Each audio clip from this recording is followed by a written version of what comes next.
All right, Luke, I'm sure anytime you guys can beat Harlan, that's got to feel good. Just, overall, what are your thoughts? What are your takeaways from tonight's win? It was a good team win. Obviously, I didn't have my best stuff on the mound. I had my defense backing up, and that was a big thing for me, trusting my defense. You mentioned maybe not having your best stuff, but to still be able to kind of power through and pitch pretty well. I mean, what does that say about kind of your improvements and about your skill set? I just went up there with confidence every single batter, every single pitch, and I just tried to overpower him. I knew I was a better pitcher, and I just had to go out and show that. Looked like definitely early the breaking balls were the go-to.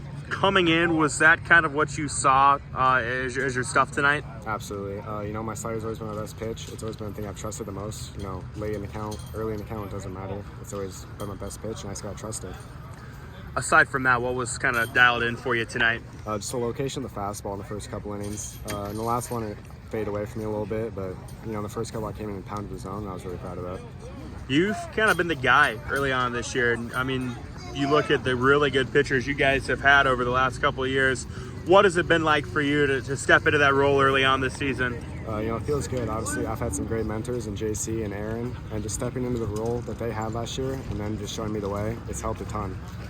How about offensively? I think you had a hit, drove in a couple of runs. What were you seeing? What was kind of the team's attack at the plate tonight? We always like to get up there and attack early, and if we see first pitch fastball, we always like to attack it. Don't want to hit it, or like to get ahead in the counts, and that's what we did tonight. 8 in a row now for you guys, and the one loss to a really, really good Dowling team in a tight game. Just what's kind of the vibe right now around this team and what you guys are doing? This is our redemption tour, man. We got to go out, we got to go to Iowa City, and we got to bring it home this time. That's our mentality every single time we walk into practice. How do you guys try to get there? It's a long season. We're not even into June yet. How do you guys try to attack it?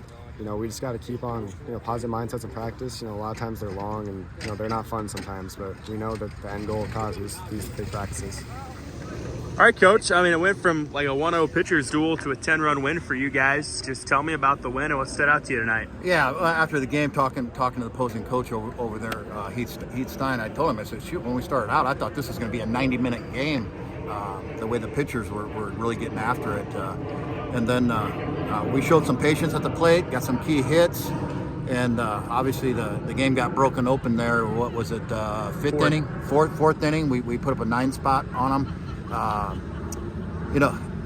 said this before, is that last week and earlier this week, we hadn't been getting a whole lot of key hits with bases loaded. We did the job tonight. We were patient at the plate. This was probably our best plate approach that we had all season, as far as being patient, waiting for a pitch to drive and that type of thing. So I am happy with that. We had some mental mistakes on the base paths. Easy to correct. We've already pointed those out. We'll work on those. But it's Harlan. Harlan and Lewis Central have always gotten after each other. They're one of the better coached teams in Southwest Iowa. So you have to be ready to play. Yeah, it was like a 9-run fourth. You guys sent 15 dudes up to the plate. Is that what it was, 15? Yeah, 15, and then I think 9 in the fifth as well to end it. Just through those final 2 innings, what were the things you liked from the guys? Oh, I just like the patience at the plate. Their pitcher was inconsistent, and we made him pay. So the whole deal is once we get ahead in the count, you're only looking for one pitch to hit, which we did, or we didn't swing the bat. We just took the walk. So yeah, it paid off for us. I'm happy with our guys. We got one more game this week, and then we get to a really busy schedule next week. I think we have maybe 6 games next week. So we need to set the tone here early, that we can get the job done and keep building on our confidence. Luke called it maybe not his best performance, but it was still pretty good, definitely until that final inning. What did you see from him tonight that you liked? Well, I like it. I like his velo. I like the way he's placing the ball at the knees, the fastball at the knees, and then the breaking ball when it was in the zone, it was unhittable.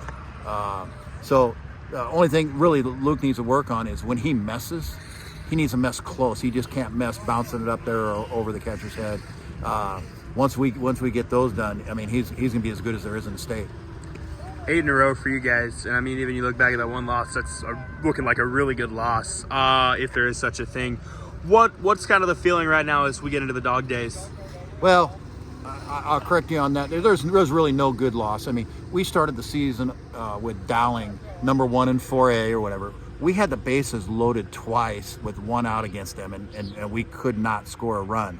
So, you know, that kind of weighs on me a little bit, because I mean that's the difference between being 9-0 and 8-1, right? But going forward is that we've seen a lot this week, that we've added depth to our pitching staff. And we got a lot of confidence. If you look at our runs ratios and runs against us or whatever, it's really outstanding. And I don't see any reason why we can't continue that.